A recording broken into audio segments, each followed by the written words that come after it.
ಕೆಂಡ ಸಂಪಿಗೆ ನಮ್ಮ ಕೆಂಡ ಸಂಪಿಗೆ.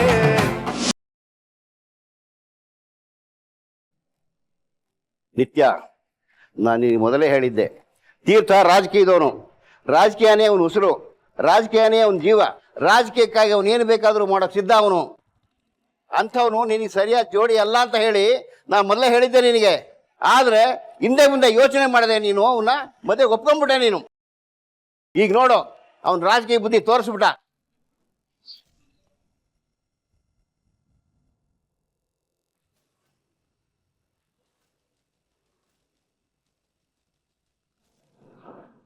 ಕೇಶವ, ಕೇಶವ, ಏನಾಯ್ತು ನಿನ್ಗೆ? ಇನ್ನೇನಾಗಬೇಕು? ಇವಳನ್ನ ಇನ್ಮೇಲೆ ನಾನು ಅಲ್ಲಿ ಇಟ್ಕೊಳ್ಳಲ್ಲ. ಶಾಂತಾರಾಮ್, ಏನಾಗಿದೆ ನಿನ್ಗೆ? ನಿನ್ ಕೋಪನೆಲ್ಲ ಆ ಮಗು ಮೇಲೆ ಯಾಕೆ ತಿರುಸ್ತಾ ಇದೆಯಾ? ಆಹಾ, ನೀನ್ ನಂಬಿದ್ದಕ್ಕೆ ಕೊಟ್ಟಲ್ಲಪ್ಪ ಕೈನ. ಇನ್ ಮುಂದೆ ಅವಳ ಜವಾಬ್ದಾರಿ ನಿಂದೆ. ಏನು ಒಗ್ಟೊಗ್ಟಾಗಿ ಮಾತಾಡ್ತಾ ಇದೆಯಾ? ಅದೇನು ಅಂತ ಸರಿಯಾಗಿ ಹೇಳು. ಇನ್ನೇನಾಗಬೇಕು? ಮದುವೆ ಆಗ್ಲಿಲ್ಲ ಅಂತ ಹೇಳಿ ಇವಳು ಸಹಾಯ ಕೊಟ್ಟಿದ್ದಾಳೆ. ಅಲ್ವೋ, ಮದುವೆ ಅಂತೂ ಆಗ್ಲಿಲ್ಲ. ತೀರ್ಥನ ಜೊತೆ ಪಕ್ಷ ಸೇರಿ ಸಮಾಜಸೇವೆ ಮಾಡಲಿ ಅಂತ ಪಕ್ಷ ಸೇರಿಸಿದ್ರೆ ಅಲ್ಲೂ ಕೂಡ ಅವಮಾನ ಮಾಡಿದ್ದಾನೆ. ಸಾಲದಕ್ಕೆ ಇವಳು ಪ್ರಚಾರಕ್ಕೆ ಹೋದ್ರೆ ಆ ಹೂಮಾರೋಳಪ್ಪ ಇವಳಿಗೆ ಅವಮಾನ ಮಾಡಿ ಕಳಿಸಿದ್ದಾನೆ, ಗೊತ್ತಾ? ಸಾಲದಕ್ಕೆ ನಿನ್ನ ಮಗನಿಗೂ ಇವಳಿಗೂ ಅಕ್ರಮ ಸಂಬಂಧ ಇದೆ ಅಂತೇಳಿ ಮಾದರಿ ರಾಜಕಾರಣಿಯ ರಾಸಲೀಲೆ. ಚಿನ್ನದಂತಹ ಹೆಂಡತಿನ ಮನೇಲಿಟ್ಕೊಂಡು ಕಾರಲ್ಲೊಬ್ಬಳ ಜೊತೆ ಸುಖಿಸ್ತಾ ಇರೋ ಕಾರ್ಪೊರೇಟರ್ ತೀರ್ಥಂಕರ್ ಪ್ರಸಾದ್. ಮದುವೆ ಆದವನ ಜೊತೆ ಸಂಬಂಧ ಇಟ್ಕೊಂಡಿರೋ ಉದ್ಯಮಿ ಶಾಂತಾರಾಮ್ ಮಗಳು. ಹಾಳು ಹಗಲಲ್ಲಿ ನಡು ರಸ್ತೆಯಲ್ಲಿ ಹಳೆ ಪ್ರೇಯಸಿ ಜೊತೆ ಚಕ್ಕಂದ ಆಡ್ತಾ ಇರೋ ಎಂಥವರಿಂದ ಜನರ ಉದ್ಧಾರ ನಿರೀಕ್ಷೆ ಮಾಡೋಕ್ಕಾಗತ್ತಾ? ಎಲ್ಲ ಸಹಿಸ್ಕೊಂಡು ಯಾವ ಹೆಣ್ಣು ಬದುಕಿರ್ತಾಳೆ ಹೇಳು?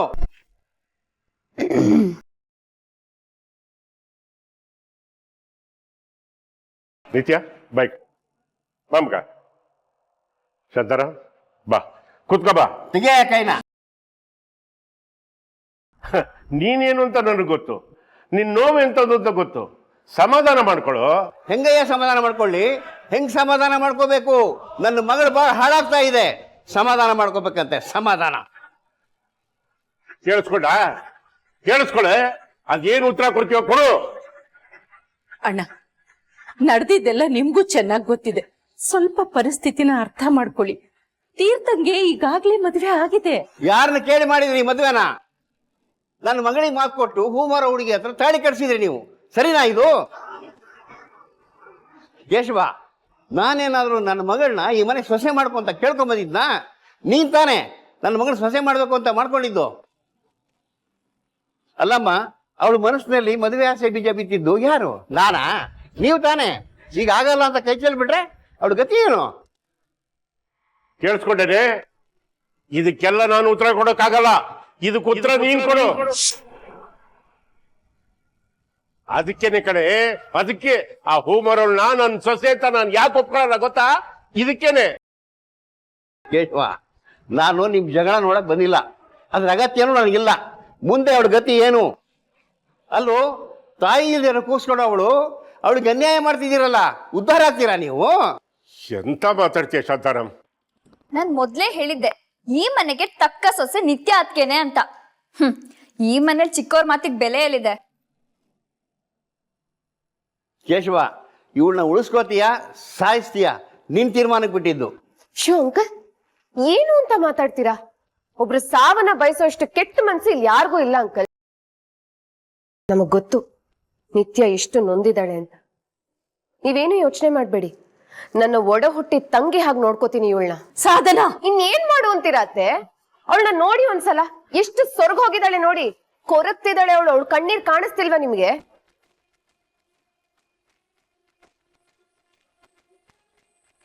ನೋಡಿ, ಇದರಿಂದ ತೀರ್ಥಂಗೆ ಮತ್ತೆ ಸಮಸ್ಯೆ ಆಗುತ್ತೆ. ದಯವಿಟ್ಟು ಹೀಗೆಲ್ಲ ಮಾಡಬೇಡಿ. ಇಷ್ಟೆಲ್ಲ ಸಮಸ್ಯೆ ಆಗಿರೋದೇ ತೀರ್ಥನಿಂದ, ಅವನ್ ತಗೊಂಡಿರೋ ನಿರ್ಧಾರದಿಂದ. ನೋಡಮ್ಮ, ನನ್ ಮುಂದಿರೋದು ಎರಡೇ ಆಯ್ಕೆ. ಒಂದು, ಈ ಮನೆ ಸೊಸೆ ಆಗ್ಬೇಕು ಇವಳು, ಇಲ್ಲ ಅಂದ್ರೆ ನೀವೆಲ್ಲ ಸೇರಿ ಸಾಯಿಸ್ಬಿಡಿ. ಶಾಂತಾರಾಮ್, ಏನು ಮಾತು ಅಂತ ಆಡ್ತೀಯ? ನೋಡ, ನಾನು ಬದುಕಿರುವವರೆಗೂ ನಿತ್ಯನ ಬಹಳ ಹಾಳಾಗೋದಕ್ಕೆ ನಾನು ಬಿಡೋದಿಲ್ಲ. ನೀನ್ ಚಿಂತೆ ಮಾಡ್ಬೇಡ. ಇನ್ನು ಮೇಲೆ ನಿತ್ಯ ನನ್ನ ಮನೆಯೊಳಗೆ ಇರ್ತಾಳೆ. ನೋಡ್ ಶಾಂತಾರಾಮ್, ಅವಳಿಗೊಂದು ಒಳ್ಳೆ ಜೀವನ ಕಲ್ಪಿಸೋದು ನನ್ನ ಜವಾಬ್ದಾರಿ. ಇವತ್ತು ನಾನು ಘಂಟಾಘೋಷವಾಗಿ ಎಲ್ಲರ ಮುಂದೆ ಹೇಳ್ತಾ ಇದ್ದೀನಿ, ಇವಳೇ ನನ್ನ ಮನೆ ಸೊಸೆ, ನಿತ್ಯನೇ ನನ್ನ ಮನೆ ಸೊಸೆ.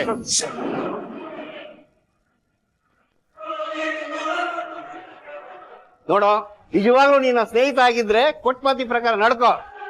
ಇಲ್ಲ ಅಂತಂದ್ರೆ ಅವಳಿಗೊಂದು ತೊಟ್ಟು ವಿಷ ಕೊಟ್ಟು ಸಾಯಿಸು. ನಾನು ಬರ್ತೇನೆ.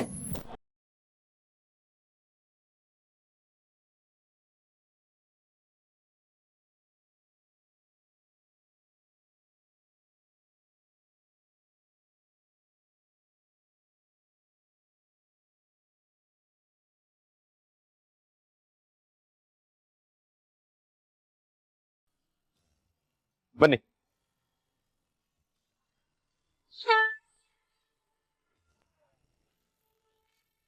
ಸಾಹೇಬ್ರೆ, ನನ್ ಮಾತ್ ಕೇಳಿ. ಈಗ ದೇವಸ್ಥಾನಕ್ಕೆ ಯಾಕೆ ಕರ್ಕೊಂಡ್ ಬಂದಿದ್ದೀರಾ? ಒಳಗಡೆ ಬನ್ನಿ, ಹೇಳ್ತೇನೆ. ಸುಭಾಷ್, ನಿಮ್ಮಣ್ಣ ತುಂಬಾ ಕೋಪ ಮಾಡ್ಕೊಂಡಿದ್ದಾರೆ. ಏನ್ ಮಾಡೋದು ಇವಾಗ? ನೀವು ಟೆನ್ಷನ್ ಮಾಡ್ಕೋಬೇಡಿ ಅದಕ್ಕೆ. ಅಣ್ಣನ ನಾ ಸಮಾಧಾನ ಮಾಡ್ತೀನಿ. ಬೇಡ ಸುಭಾಷ್, ನನ್ನಿಂದಾಗಿ ನೀವಿಬ್ರು ಜಗಳ ಆಡ್ತೀರಾ. ನಾನೇ ಮಾತಾಡ್ತೀನಿ, ಬಾ.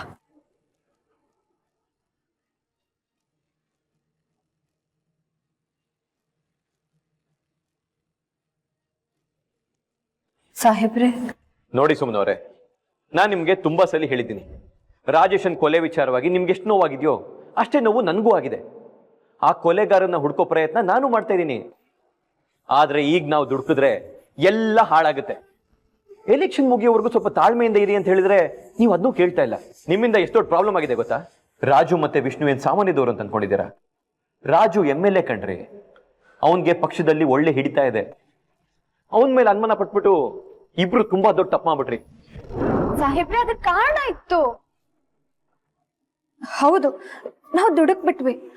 ಆದ್ರೆ ಅದ್ರಲ್ಲಿ ನಿಮ್ಗೆ ಕೆಟ್ಟದ್ ಮಾಡ್ಬೇಕು ಅನ್ನೋ ಉದ್ದೇಶ ಇರ್ಲಿಲ್ಲ ಸಾಹೇಬ್ರೆ. ಸುಮ್ಮನವ್ರೆ, ನಿಮ್ ಮನ್ಸಲ್ಲಿ ನನಗೆ ತೊಂದರೆ ಆಗ್ಬಾರ್ದು ಅನ್ನೋ ಉದ್ದೇಶ ಇದೆ ಅಂತ ನಂಗೆ ಚೆನ್ನಾಗಿ ಗೊತ್ತು.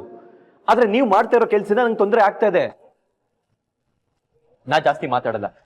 ಎಲೆಕ್ಷನ್ ಮುಗಿಯೋವರೆಗೂ ತಾಳ್ಮೆಯಿಂದ ಇರ್ತೀರಾ ಇಲ್ವಾ? ಆಗಲ್ಲ ಅಂತ ಹೇಳಿದ್ರೆ ಹೇಳಿ, ನಾನು ಸುಮ್ಮನಿರ್ತೀನಿ. ಅಣ್ಣ, ಅದೇನಾಯ್ತಂತ? ಸುಭಾಷ್, ಸುಮನ್ ಅವರು ತುಂಬಾ ನೊಂದ್ಕೊಂಡಿದ್ದಾರೆ. ರಾಜೇಶನ್ನ ಕೊಲೆ ಮಾಡಿದವ್ರು ಯಾರು ಅಂತ ಕಂಡಿಡಿಯೋ ಕುತೂಹಲ ಅವ್ರಿಗಿರುತ್ತೆ. ನಾನನ್ನ ತಪ್ಪು ಅಂತ ಹೇಳ್ತಾ ಇಲ್ಲ. ನೀನ್ ಅವ್ರ ಜೊತೆ ಮಾತಾಡಿ ಅರ್ಥ ಮಾಡಿಸ್ಬೇಕಾಗಿತ್ತು. ನೀನ್ ಕುಂಭ ಕೊಟ್ಟಿ ತಪ್ಪು ಕಣ. ಸಾರಿ ಅಣ್ಣ, ನಿಜವಾಗ್ಲೂ ಹೀಗೆಲ್ಲ ಆಗುತ್ತೆ ಅಂತ ನಾವ್ ಅನ್ಕೊಂಡಿರ್ಲಿಲ್ಲ. ಸಾಹೇಬ್ರೆ, ಇದ್ರಲ್ಲಿ ಸುಭಾಷ್ದೇನು ತಪ್ಪಿಲ್ಲ. ಎಲೆಕ್ಷನ್ ಮುಗಿಯೋವರೆಗೂ ಈ ವಿಷಯ ಕೆತ್ಕೋದ್ ಬೇಡ ಅಂತ ಅವ್ನು ಹೇಳ್ದ. ಆದ್ರೆ ನಾನೇ ಹಿಂಸೆ ಮಾಡಿದ್ವಿ. ದಯವಿಟ್ಟು ನನ್ ಕ್ಷಮಿಸ್ಬಿಡಿ. ಇನ್ ಮುಂದೆ ಹೀಗಾಗಲ್ಲ. ಸರಿ, ನಾನು ಅವ್ರ ಜೊತೆ ಮಾತಾಡಿ ಹೇಗೋ ಸಮಾಧಾನ ಮಾಡ್ತೀನಿ. ಆದ್ರೆ ಎಲೆಕ್ಷನ್ ಮುಗಿಯೋವರೆಗೂ ನೀವು ತಾಳ್ಮೆಯಿಂದ ಇರಬೇಕು. ಈ ದೇವ್ರ ಮೇಲೆ ಆಣೆ ಮಾಡ್ಬಿಟ್ಟು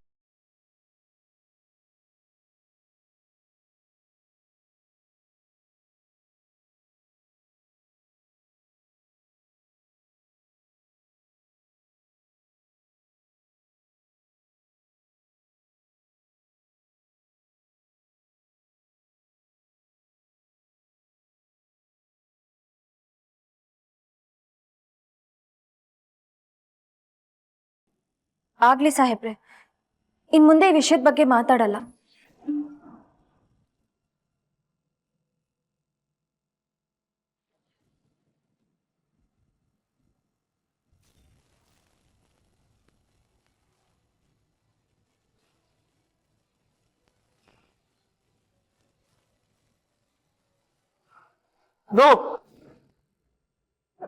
ಸುಭಾಷ್, ಏನಾಯ್ತು? ಅದಕ್ಕೆ ಇದನ್ನ ನೋಡಿ. ಅದಕ್ಕೆ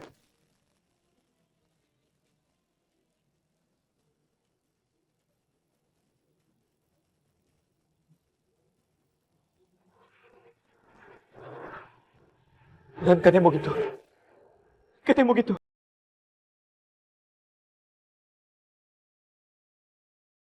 ಸಾಹೇಬ್ರೆ, ಸಾಹೇಬ್ರೆ, ಸಾಹೇಬ್ರೆ, ಸಾಹೇಬ್ರೆ, ನಿಂತ್ಕೊಳ್ಳಿ.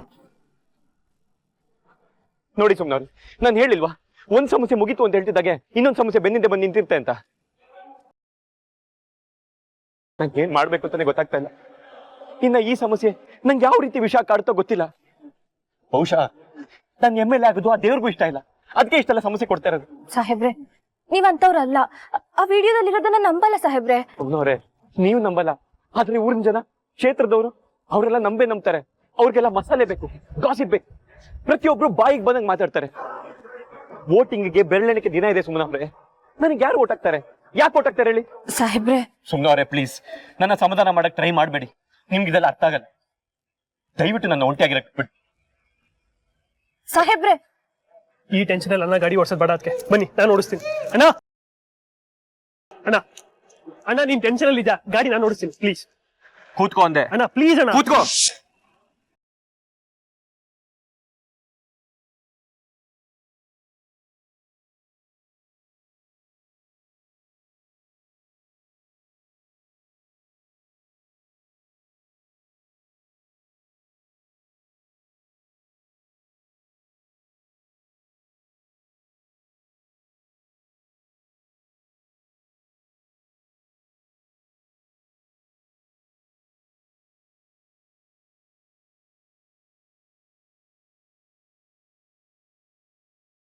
ಥ್ಯಾಂಕ್ ಯು ಸೋ ಮಚ್ ಅಕ್ಕ.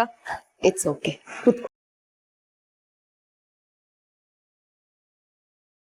ಮಾಸ್ಟರ್ ಸ್ಟ್ರೋಕ್ ಅಂದ್ರೆ ಇದೆ ಅಕ್ಕ. ನಿಮ್ ಪ್ಲಾನ್ ಪರ್ಫೆಕ್ಟ್ ಆಗಿ ವರ್ಕೌಟ್ ಆಯ್ತು. ಆಗ್ಲೇಬೇಕು ನಿತ್ಯ. ನನಗಾಗಿರೋ ಅವಮಾನನ ನಾನು ಅಷ್ಟು ಸುಲಭವಾಗಿ ಮರೆಯಲ್ಲ. Plan work ಆಗ್ಲೇಬೇಕು. ತೀರ್ಥ ಬೈದ್ ಕಳಿಸಿದಾಗ ನಾನು ಅವ್ರನ್ನ ಕಳ್ಕೊಂಡ್ಬಿಟ್ಟೆ ಅಂತ ಭಯ ಆಗಿತ್ತು. ನನಗೇನ್ ಮಾಡ್ಬೇಕು ಅಂತಾನೆ ಗೊತ್ತಾಗ್ಲಿಲ್ಲ. ಕರೆಕ್ಟ್ ಟೈಮಿಗೆ ಆ ದೇವ್ರು ನಿಮಗ್ ಫೋನ್ ಮಾಡೋ ಐಡಿಯಾ ಕೊಟ್ಟ. ಇಲ್ದೆ ಹೋಗಿದ್ರೆ ತೀರ್ಥನ ಕಳ್ಕೊಂಡೆ ಅಂತ ನೀನ್ ಹತ್ಕೊಂಡ್ ಕೂತಿದ್ರೆ ನಾನ್ ನಿನ್ ಮೇಲೆ ಇಟ್ಟು ಹೋಪ್ಸು ಕಳ್ಕೊಂಡ್ಬಿಡ್ತಿದ್ದೆ. ಇದ್ರಲ್ಲಿ ನಿನಗೂ ಕ್ರೆಡಿಟ್ ಸೇರ್ಬೇಕು.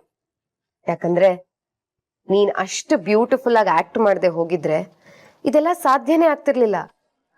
ಆಕ್ಟಿಂಗ್ ನಂದು, ಆದ್ರೆ ಐಡಿಯಾ ನಿಮ್ದಲ್ವಾ ಅಕ್ಕ? ಕಾರಲ್ಲಿ ನೀವೇ ಕ್ಯಾಮ್ರಾ ಫಿಕ್ಸ್ ಮಾಡಿ ನಾವ್ ತಪ್ಕೊಂಡಿರೋದನ್ನೇ ಮುದ್ದಾಡ್ತಿದೀವಿ ಅನ್ನೋ ಹಾಗೆ ನೆಗೆಟಿವ್ ಪಬ್ಲಿಸಿಟಿ ಕೊಟ್ರಿ. ಇದು ವಿರೋಧ ಪಕ್ಷದವ್ರ ಕಿತಾಪತಿ ಅಂತ ತೀರ್ಥ ನಂಬೋ ಹಾಗೆ ಮಾಡಿದ್ರಿ. ಜಸ್ಟ್ ಬ್ರಿಲಿಯಂಟ್ ಅಕ್ಕ. ಇನ್ನಾದ್ರೂ ಆ ಸುಮನ ಮನೆ ಬಿಟ್ಟು ಹೋಗ್ತಾಳಲ್ವಾ? ಹೋಗಲ್ಲ, ನಾವೇ ಅವಳನ್ನ ಕಳಿಸ್ಬೇಕು. ಇನ್ನೇನಿದ್ರು ನಿನ್ನ ಮತ್ತೆ ತೀರ್ಥನ್ ಮದ್ವೆ ಬಗ್ಗೆ ಮಾತಾಡ್ಬೇಕು. ನಿಮ್ಮಪ್ಪನ್ ಮಾತು ಮಾವನ್ ಮನ್ಸನ್ನ ಹಿಂಡಿ ಹಾಕಿ. ನೀನು ಮತ್ತೆ ತೀರ್ಥ ಒಂದಾಗೋದಕ್ಕೆ ಇದಕ್ಕಿಂತ ದೊಡ್ಡ ಶಕ್ತಿ ಬೇಕಾಗಿಲ್ಲ. ಆಗುತ್ತೆ ಅಂತೀರಾ ಅಕ್ಕ? ಅವಳಿಗೆ ಅತ್ತೆ ಸಪೋರ್ಟ್ ಇದೆ. ದಡ್ಡಿ ನೀನು. ಅವಳಗ್ ಬರೀ ಅತ್ತೆ ಸಪೋರ್ಟ್ ಇದೆ, ಆದ್ರೆ ನಿನಗೆ ನನ್ ಸಪೋರ್ಟ್ ಇದೆ, ಮಾವನ್ ಸಪೋರ್ಟ್ ಇದೆ, ನಿಮ್ಮ ಅಪ್ಪನ್ ಸಪೋರ್ಟ್ ಇದೆ. ಸಾಲದಕ್ಕೆ ನನ್ ಗಂಡನು ನಿನಗೆ ಸಪೋರ್ಟ್ ಮಾಡ್ತಿದ್ದಾನೆ. ಇದಕ್ಕಿಂತ ಬೇಕಾ? ಕರೆಕ್ಟ್. ಮುಂದೇನ್ ಮಾಡ್ಲಿ? ನೀವೇನ್ ಹೇಳ್ತೀರಾ ಅದನ್ನ ಫಾಲೋ ಮಾಡ್ಕೊಂಡು ಹೋಗ್ತೀನಿ. ಅಷ್ಟು ಮಾಡು ಸಾಕು, ಮಿಕ್ಕಿದನ್ನೆಲ್ಲ ನಾನ್ ನೋಡ್ಕೋತೀನಿ. ಈ ಲೀಕ್ ಆಗಿರೋ ವಿಡಿಯೋ ಇಂದ ನಿನ್ ಮನ್ಸಿಗೆ ತುಂಬಾ ಹರ್ಟ್ ಆಗ್ತಿದೆ. ಲೈಫ್ ನ ಫೇಸ್ ಮಾಡೋದಕ್ಕಾಗ್ತಿಲ್ಲ, ಲೈಫೇ ವೇಸ್ಟ್ ಅಂತ ಅನ್ನಿಸ್ತಾ ಇದೆ, 4 ಜನಕ್ಕೆ ಮುಖ ತೋರ್ಸೋದಕ್ಕಾಗ್ತಿಲ್ಲ ಅನ್ನೋ ಹಾಗೆ ಆಕ್ಟ್ ಮಾಡು. ಅಷ್ಟೇ ಅಲ್ಲ, ಹೀಗ್ ಬದುಕೋದಕ್ಕಿಂತ ಸಾಯೋದೇ ಮೇಲು ಅಂತ ಮೆಲೋ ಡ್ರಾಮಾ ಮಾಡ್ಬೇಕು. ಆಗ್ಲೇ ಮಾವನ್ ಮನ್ಸು ಕರ್ಗಿ ನಿನ್ನ ಮತ್ತೆ ತೀರ್ಥನ್ ಮದ್ವೆ ಬಗ್ಗೆ ಯೋಚನೆ ಮಾಡೋದಕ್ ಶುರು ಮಾಡ್ತಾರೆ. ವಾವ್, ಎಮೋಷನಲ್ ಆಗಿ ಎಲ್ಲರನ್ನು ಟಾರ್ಗೆಟ್ ಮಾಡು ಅಂತೀರಾ? ಪರ್ಫೆಕ್ಟ್.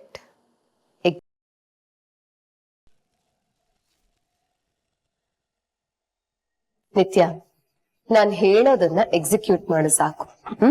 ನೀವ್ ಹೇಳ್ದಾಗೆ ಮಾಡ್ತೀನಿ ಅಕ್ಕ. ಅಕ್ಕೆ ಅಣ್ಣ ಬಂದ, ನೀವ್ ಶುರು ಮಾಡ್ಕೊಳ್ಳಿ ಬೇಗ. ನಿತ್ಯ, ಯಾಕೆ ಇಷ್ಟೊಂದು ಅಳ್ತಾ ಇದ್ಯಾ? ನೀನ್ ಸಮಾಧಾನ ಮಾಡ್ಕೊ, ಕೂತ್ಕೋ ಬಾ, ಕೂತ್ಕೋ. ಅದ್ಕೆ ಪ್ಲೀಸ್ ಅದ್ಕೆ ದಯವಿಟ್ಟು ಅಳ್ಬೇಡಿ. ನೀವ್ ಅಳೋದನ್ನ ನೋಡೋದಿಕ್ಕಾಗಲ್ಲ. ನೋಡಿ, ಅಣ್ಣ ಬರ್ತಾನೆ, ಅಣ್ಣ ಬಂದ್ ಎಲ್ಲ ಸರಿ ಮಾಡ್ತಾನೆ, ಆಯ್ತಾ? ಅಣ್ಣ ಬಂದ್ಯಾ? ನೋಡು ಪಾಪ ನಿತ್ಯ ಅದಕ್ಕೆ ಎಷ್ಟು ಅಳ್ತಾ ಇದಾರೆ ಗೊತ್ತಾ? ತೀರ್ಥ, ನಾನು ನಿನ್ನ ಹತ್ರ ಸ್ವಲ್ಪ ಮಾತಾಡ್ಬೇಕು. ಹೇಳಿಯಪ್ಪ. ನಾನು ಹೇಳಿದ್ದು ನಮ್ಮನೆಯವರ ಎದುರುಗಡೆ ಮಾತ್ರ ಮಾತಾಡ್ಬೇಕು ಅಂತ. ಅಲ್ಲಪ್ಪ, ಸುಮ್ನವರು. ಸಾಹೇಬ್ರೆ, ನಂಗೆ ಸ್ವಲ್ಪ ಕೆಲ್ಸ ಇದೆ, ನಾನು ರೂಮಲ್ಲಿ ಇರ್ತೀನಿ, ನೀವು ಮಾತಾಡ್ಕೊಂಡು ಬನ್ನಿ.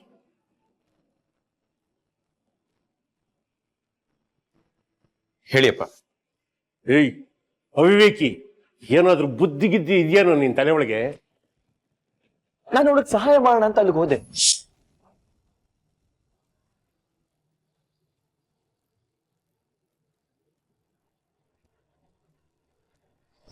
ಈ ಸಮಸ್ಯೆ ಕ್ರಿಯೇಟ್ ಮಾಡ್ಕೊಂಡಿರೋದು ಅವಳೆ, ಅನುಭವಿಸ್ತಾ ಇರೋದು ಅವಳೆ. ಎಲ್ಲ ಅನಿಷ್ಟಕ್ಕೂ ಶನೇಶ್ವರನೇ ಕಾರಣ ಅಂತ ನನ್ನನ್ನ ಯಾಕೆ ದೂರ್ತಾ ಇದ್ದೀರಾ? ಕಮಾನ್ ತೀರ್ಥ, ಯಾಕೆ ಇಷ್ಟು ರೂಢಾಗಿ ಬಿಹೇವ್ ಮಾಡ್ತಿದ್ಯಾ? ನಿನಗೋಸ್ಕರ ಜೀವನೇ ಕಳ್ಕೊಳ್ಳೋದಕ್ ಹೋಗಿದ್ಲಿ ಇವಳು. ಎಕ್ಸ್ಕ್ಯೂಸ್ ಮಿ ಅದಕ್ಕೆ ಮಾತಲ್ಲಿ ಸ್ವಲ್ಪ ಕರೆಕ್ಷನ್ ಮಾಡ್ಕೊಳ್ಳಿ. ನನಗೋಸ್ಕರ ಅಲ್ಲ, ತನಗೋಸ್ಕರ. ನಾಳೆ ತೀರ್ಥನ್ಗೋಸ್ಕರ ಸತ್ತೋದ್ಲು ಅಂತ ಆಚೆ ಪ್ರಚಾರ ಆದ್ರೆ ಆ ಕಳಂಕ ತಗೊಂಡು ಬದುಕಬೇಕಾಗಿರೋನು ನಾನು. ಇವಳನ್ನ ಕಾಪಾಡದೆ ಅದಕ್ಕೆ, ಆದ್ರೆ ಕಷ್ಟ ಅನ್ಭವಿಸ್ತಾ ಇರೋದು ಯಾರು? ನಾನು. ಸಾರಿ ಅದಕ್ಕೆ, ನಂಗೆ ಈ ವಿಷಯದಲ್ಲಿ ಮಾತಾಡಕ್ ಒಂಚೂರು ಇಂಟ್ರೆಸ್ಟ್ ಇಲ್ಲ. ಪ್ಲೀಸ್ ತೀರ್ಥ, ನನ್ ಮಾತು ಕೇಳಿ. ನಿತ್ಯ, ನೀನ್ ಯಾಕೆ ಅಳ್ತಿದ್ಯಾ? ಮಾವ ಇದಾರಲ್ಲ, ನಿನಗ್ ಅನ್ಯಾಯ ಆಗೋದಕ್ ಬಿಡೋದಿಲ್ಲ. ಇಲ್ಲ ಅಕ್ಕ, ತೀರ್ಥ ಅವ್ರು ನನ್ ಬಗ್ಗೆ ತಪ್ಪು ತಿಳ್ಕೊಂಡಿದ್ದಾರೆ. ನಾನು ಅವ್ರಿಗೆ ಕೇಡ್ ಮಾಡಿಲ್ಲ. ಅವ್ರಿಗೆ ಕೇಡಾಗುವಂತ ಯಾವ ಕೆಲ್ಸನೂ ನಾನ್ ಮಾಡಿಲ್ಲ. ಅವ್ರಿಗೆ ಕೆಟ್ಟದ್ ಮಾಡ್ಬೇಕನ್ನೋ ಉದ್ದೇಶನೂ ನನಗಿಲ್ಲ ಅಕ್ಕ. ಅವ್ರ ರಾಜಕೀಯ ಜೀವನದಲ್ಲಿ ನನ್ನಿಂದ ಕಿಂಚಿತ್ ಸಹಾಯ ಆಗ್ಲಿ ಅಂತ ಪ್ರಯತ್ನ ಪಟ್ಟೆ, ಆದ್ರೆ ಅವ್ರು ನನ್ ಬಗ್ಗೆ ತಪ್ಪು ತಿಳ್ಕೊಂಡಿದ್ದಾರೆ. ನಿತ್ಯ, ನೀನ್ ಯಾಕೆ ಕಂಡಲ್ಲಿ ನೀರಾಗ್ತಾ ಇದೆಯಾ ಮಗ? ನಿನ್ನ ಉದ್ದೇಶ ಎಷ್ಟು ಒಳ್ಳೇದಿದೆ ಅನ್ನೋದು ನನ್ಗೆ ಅರ್ಥ ಆಗುತ್ತೆ. ಅಲ್ಲಿ ನಿಂತಿದಲ್ಲ ಕಲ್ಲು ಪಡ್ಡೆ, ಅವನ್ಗೆ ಅರ್ಥ ಆಗ್ತಾ ಇಲ್ಲ. ಹೊತ್ತು ರಾಜಕೀಯ ಎಲೆಕ್ಷನ್ ಅಂತ ಮನೆಯವ್ರ ನೆಮ್ಮದಿನೆಲ್ಲ ಹಾಳು ಮಾಡ್ಕೊಂಡು ಸಾಯ್ತಾ ಇದ್ದಾನೆ. ಏಯ್ ತೀರ್ಥ, ಒಂದು ಮಾತು ಹೇಳ್ತಿದ್ ತಿಳ್ಕೊ, ನಿನಗೂ ನಿತ್ಯನ್ಗೂ ನಾನು ಮದುವೆ ಮಾಡಿಸ್ತೀನಿ.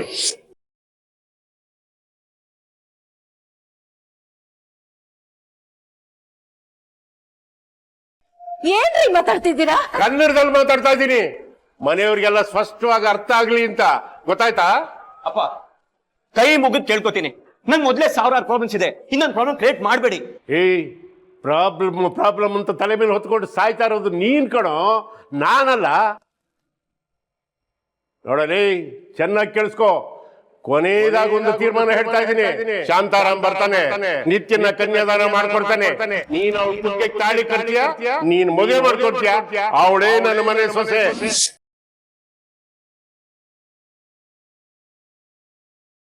ಏನಾದ್ರೂ ಹೆಚ್ಚು ಕಮ್ಮಿ ಮಾಡಿದೆ ನಿನ್ಗಿದೆ ನನ್ನ ಫೈನಲ್ ಜಡ್ಜ್ಮೆಂಟ್.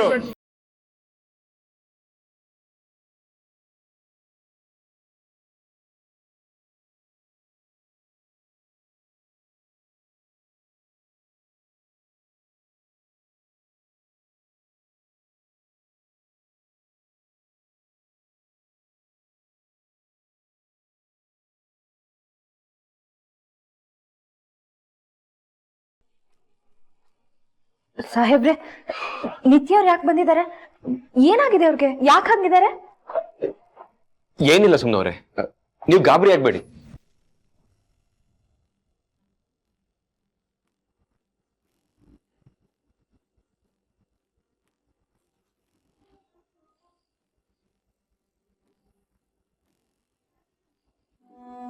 ಅಲ್ಲ ಸಾಹೇಬ್ರೆ, ಏನು ಇಲ್ಲ ಅಂದ್ಮೇಲೆ ಯಾಕೆ ಬರ್ತಾರೆ? ಏನಾದ್ರೂ ಇರ್ಲೇಬೇಕಲ್ವಾ? ಅದು ಅಲ್ಲದೆ ಮಾವ ಕೋಪದಲ್ಲಿ ಏನೋ ಮಾತಾಡ್ಬೇಕು ಅಂತ ಬೇರೆ ಹೇಳ್ತಿದ್ರು. ಏನಾಯ್ತು ಸಾಹೇಬ್ರೆ? ಏನಿಲ್ಲ ಸುಮ್ನವ್ರೆ, ನೆನೆ ನಡೆದಿದ್ದ ಇನ್ಸಿಡೆಂಟ್ ಇಂದ ನಿತ್ಯ ಅವ್ರು ತುಂಬಾ ಹೆದರ್ಕೊಂಡಿದ್ದಾರೆ. ಅವಳು ಮತ್ತೇನಾದ್ರು ಮಾಡ್ಕೋತಾಳೋ ಏನೋ ಅಂತ ಅವ್ರಪ್ಪ ಹೆದರ್ಕೊಂಡಿದ್ದಾರೆ. ಅವ್ರು ಇಲ್ದೇ ಇರೋ ಟೈಮಲ್ಲಿ ಜೀವಕ್ಕೆ ಏನಾದ್ರು ಅಪಾಯ ಮಾಡ್ಕೊಂಡ್ರೆ ಅಂತ ಇಲ್ಲಿ ಬಿಟ್ಟು ಹೋಗಿದ್ದಾರೆ ಅಷ್ಟೇ. ಸ್ವಲ್ಪ ದಿನ ಸುಧಾರಿಸ್ಕೊಳ್ಳಿ ಬಿಡಿ. ಹೌದು, ಪಾಪ ಅಲ್ವಾ ಸಾಹೇಬ್ರೆ ಅವರು? ಅದಕ್ ಮಾವ ಏನ್ ಹೇಳಿದ್ರು? ಸುಮ್ನವ್ರೆ ಪ್ಲೀಸ್, ತುಂಬಾ ಡ್ರಿಲ್ ಮಾಡಬೇಡಿ. ಅಂದ್ರೆ ತುಂಬಾ ಕ್ವೆಶನ್ಸ್ ಕೇಳಬೇಡಿ, ಇರಿಟೇಟ್ ಆಗುತ್ತೆ. ಸರಿ ಸಾಹೇಬ್ರೆ, ಕೇಳಲ್ಲ. ಅದು ಅವ್ರು ಇಲ್ಲಿರೋದ್ರಿಂದ ನಿಮ್ಗೆ ಯಾವುದೇ ರೀತಿ ತೊಂದರೆ ಆಗಲ್ಲ ಅಲ್ವಾ?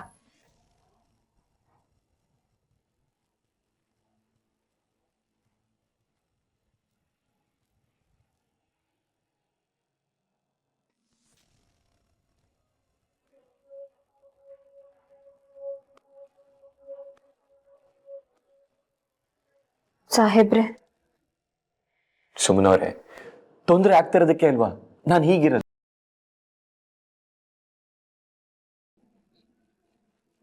ಅದನ್ನ ವಿರೋಧ ಪಕ್ಷರು ವಿಡಿಯೋ ಮಾಡ್ಕೊಂಡು ಅದಕ್ಕೆ ಬೇರೆ ಅರ್ಥ ಹಾಕ್ತಿದ್ದಾರೆ.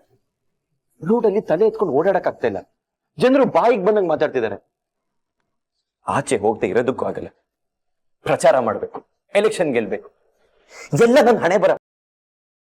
ಯಾರೇ ರೋಡಲ್ಲಿ ಆಗ್ತಾ ಇದ್ರು ನನ್ನನ್ನು ನೋಡಿ ನಗ್ತಾ ಇದಾರೇನೋ ಅಂತ ಅನ್ಸುತ್ತೆ. ಸಮಾಧಾನ ಇಲ್ಲ ಸುಮ್ಮನವ್ರೆ. ಸಾಹೇಬ್ರೆ, ನನಗೆ ನಿಮ್ಮ ಪರಿಸ್ಥಿತಿ ಅರ್ಥ ಆಗುತ್ತೆ. ನಿಮ್ಮ ನೋವನ್ನ ನಾನು ಹಂಚ್ಕೋಬೋದಾ? ಖಂಡಿತ ಸುಮ್ಮನವ್ರೆ. ನನ್ನನ್ನು ಹೇಗೆ ಖುಷಿ ಪಡಿಸ್ಬೋದು ಅಂತ ನಿಮಗೆ ಚೆನ್ನಾಗಿ ಗೊತ್ತು.